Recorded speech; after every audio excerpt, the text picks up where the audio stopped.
Bismillahirrahmanirrahim. Assalamualaikum warahmatullahi wabarakatuh. Puji syukur kehadirat Allah Subhanahu wa Ta'ala. Semoga teman-teman dan ibu dosen dalam keadaan sehat walafiat.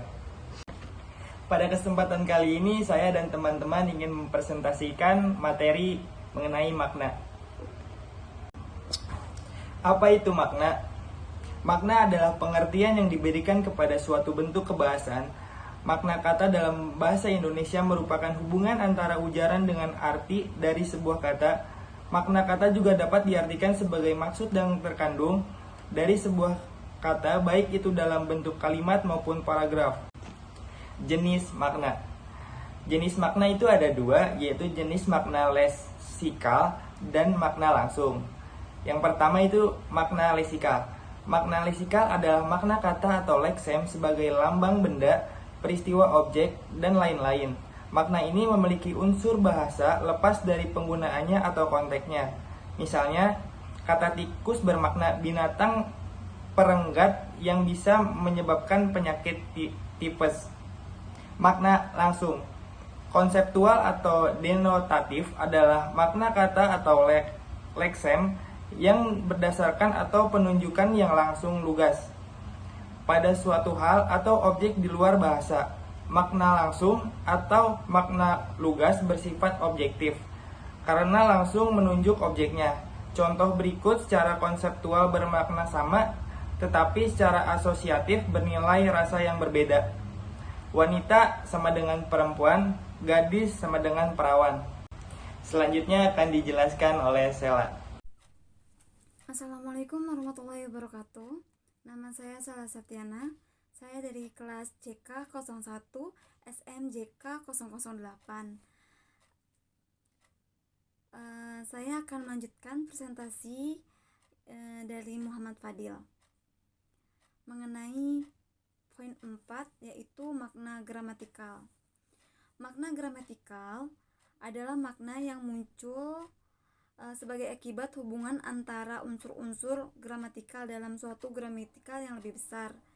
Misalnya hubungan morfem dan morfem dalam kata dan kata lain dalam frasa atau klausa. Frasa dan frasa dalam klausa atau kalimat. Poin 5.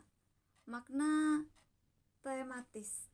Makna tematis adalah makna yang muncul sebagai akibat penyapa memberi penekanan atau fokus pembicaraan pada salah satu unsur kalimat.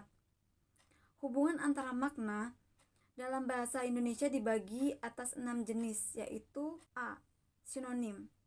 Sinonim berasal dari bahasa Yunani, yaitu syn yang berarti dengan dan onoma yang berarti nama.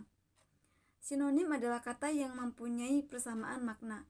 Contohnya, kata mati, mampus, wafat, gugur, makat, tutup usia, dan meninggal mempunyai makna yang sama. Contoh, matahari terbit di ufuk timur, matahari keluar di ufuk timur. B. Antonim. Antonim berasal dari kata anti yang berarti melawan dan onoma yang berarti nama. Antonim adalah kata yang maknanya berlawanan. Contohnya, kata tinggi dengan rendah, cantik dengan jelek, dan sebagai antonim dibagi menjadi 5 jenis. Antonim mutlak, antonim hubungan, antonim tingkat, dan antonim menjemuk. Sekian presentasi dari saya. Selebihnya akan dilanjutkan oleh Putra Cendana. Assalamualaikum warahmatullahi wabarakatuh. Saya akan melanjutkan sebuah presentasi dari Sela, yaitu bagian saya antonim mutlak. Antonim mutlak yaitu perlawanan makna kata yang bersifat mutlak. Terdapat batas mutlak yang membuat makna tersebut saling berlawanan. Contohnya kata hidup dengan kata mati. Antonim hubungan yaitu perlawanan makna kata yang bersifat rasional. Keduanya saling berhubungan. Contohnya kata jual dengan kata beli. Antonim tingkat yaitu perlawanan makna kata yang bersifat hierarkial. Ada tingkatan atau jenjang sehingga tidak bersifat mutlak. Contohnya kata raja bisa berlawanan maknanya dengan patih. Antomim majemuk yaitu perlawanan makna kata yang memiliki banyak kemungkinan. Contohnya antomim kita berdiri. Homonim.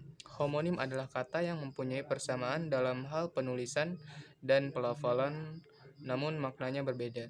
Contohnya kata bisa yang bermakna dan juga bermakna racun.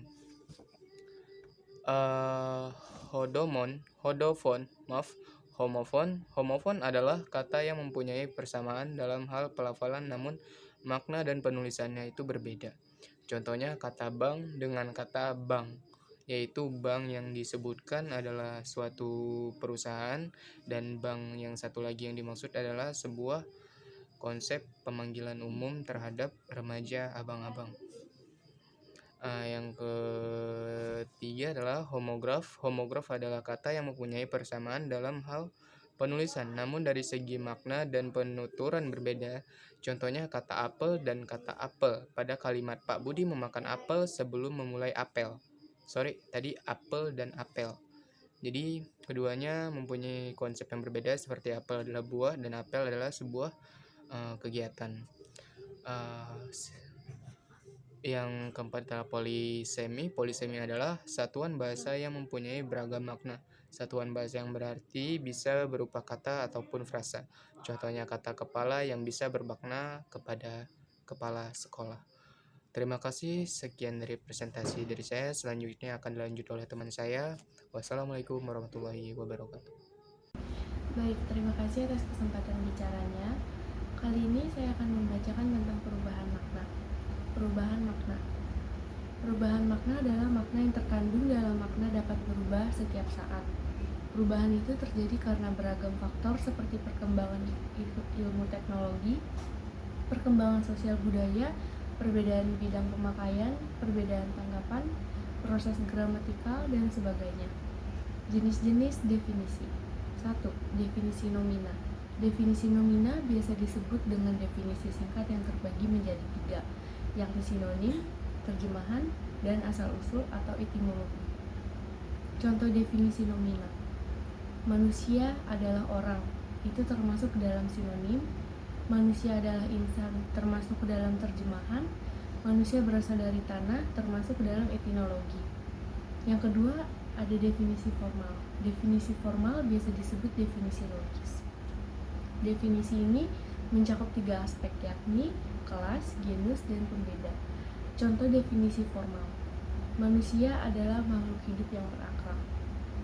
Makhluk sama dengan kelas, hidup juga termasuk dengan genus, berakal sama dengan pembeda. Ketiga, ada definisi luas atau ensiklopedi. Definisi luas merupakan definisi yang termuat dalam ensiklopedia. Definisi ini mencakup seluruh aspek, artinya definisi ini merupakan definisi terlengkap karena memuat definisi nomina dan formal. Terima kasih. Mungkin sekian dari presentasi kami kali ini, semoga bermanfaat. Kurang lebihnya mohon maaf. Wassalamualaikum warahmatullahi wabarakatuh.